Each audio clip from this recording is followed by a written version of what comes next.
ang evolusyon ng papel. Welcome back to my channel, class. Nakasubscribe na ba ang lahat? Ako muli si Professor Ipaliwanag ng University of Life at sa episode na ito, pag-uusapan natin ang isang bagay na halos araw-araw nating nakikita. Pero bihira nating tanungin kung saan ba talaga nanggaling. Ang papel. Class, bago tayo nagkaroon ng papel na pwedeng bilhin sa bookstore, libo-libong taon munang naghanap ang tao ng paraan para maisulat ang kanilang mga kwento, patas, negosyo, at iba pa. So saan ba talaga galing ang papel? I-trace natin dito sa The Taglish Explainer.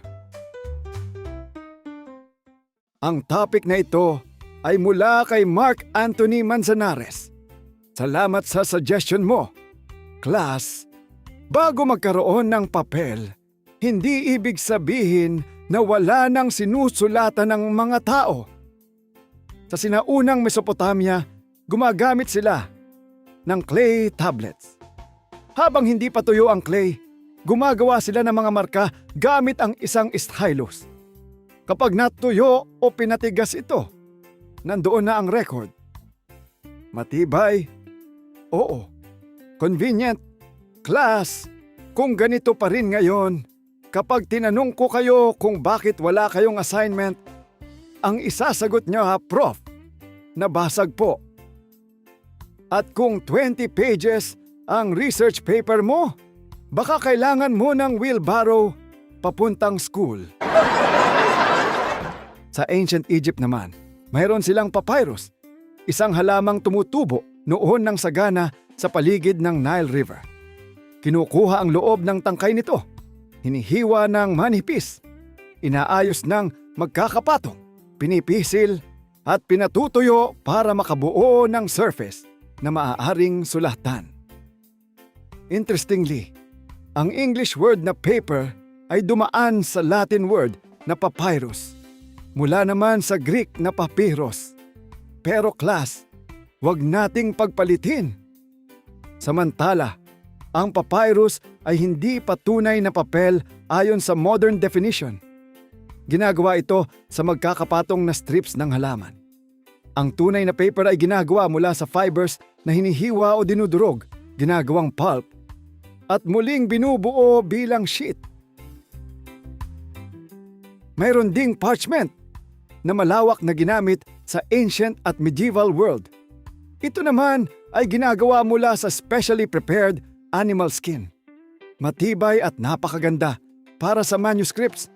Kaya lang mahal ang paggawa nito.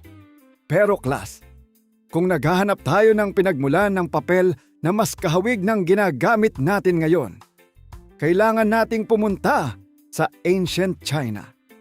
Ang pinakasikat na pangalan sa history of papermaking ay si Kai Lun, isang official sa Imperial Court noong Eastern Han Dynasty.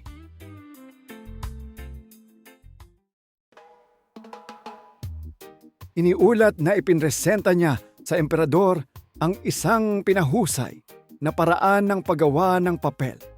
Kaya madalas siyang tinatawag na inventor of paper.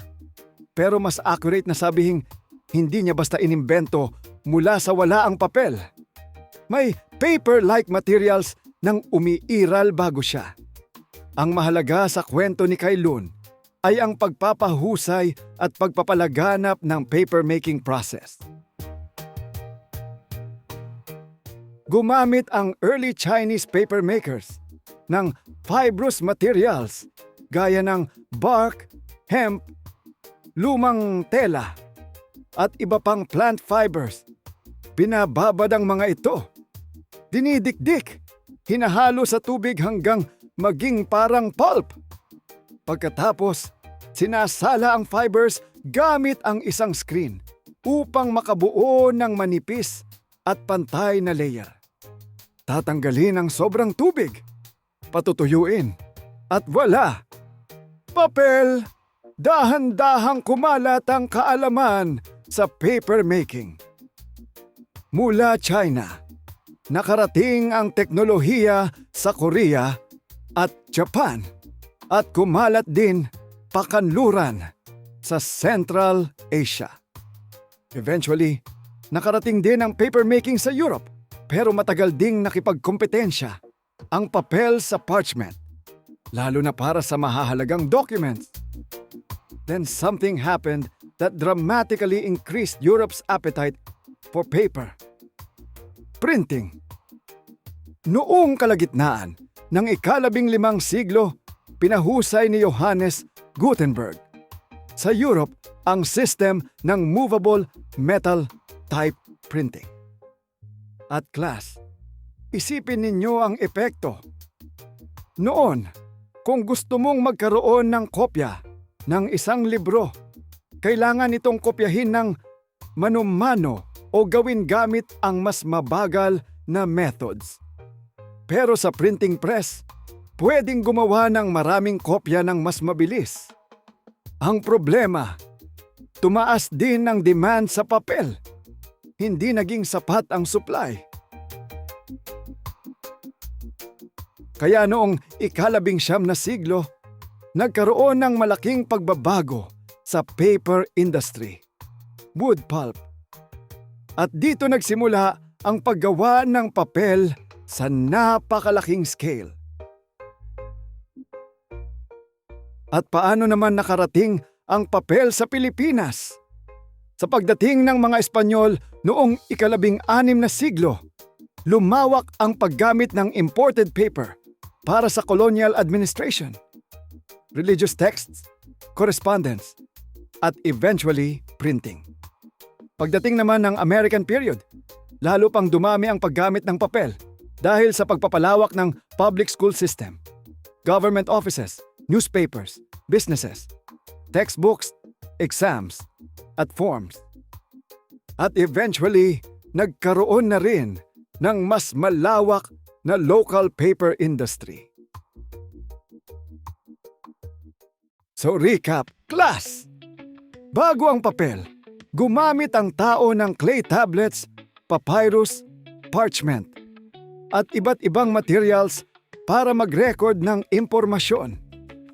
Ang modern papermaking tradition ay nag-ugat sa sinaunang China, at si Kai Lun ang pinakasikat na historical figure na nauugnay sa pagpapahusay nito.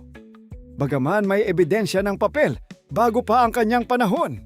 At class, isipin ninyo, napakaraming bahagi ng kasaysayan ng tao ang naisalin sa atin dahil may surface tayong maaaring suhlatan at i-preserve. Mga batas, mga kwento, mga discovery, mga liham, mga libro. Ako si Professor Ipaliwanag ng University of Life. At tandaan ninyo, class, bago naging ordinaryong bagay ang papel na pinupunit, tinatapon, at ginagawang scratch. Isa muna itong invention na bumago sa mundo. Kaya huwag sayangin ang papel.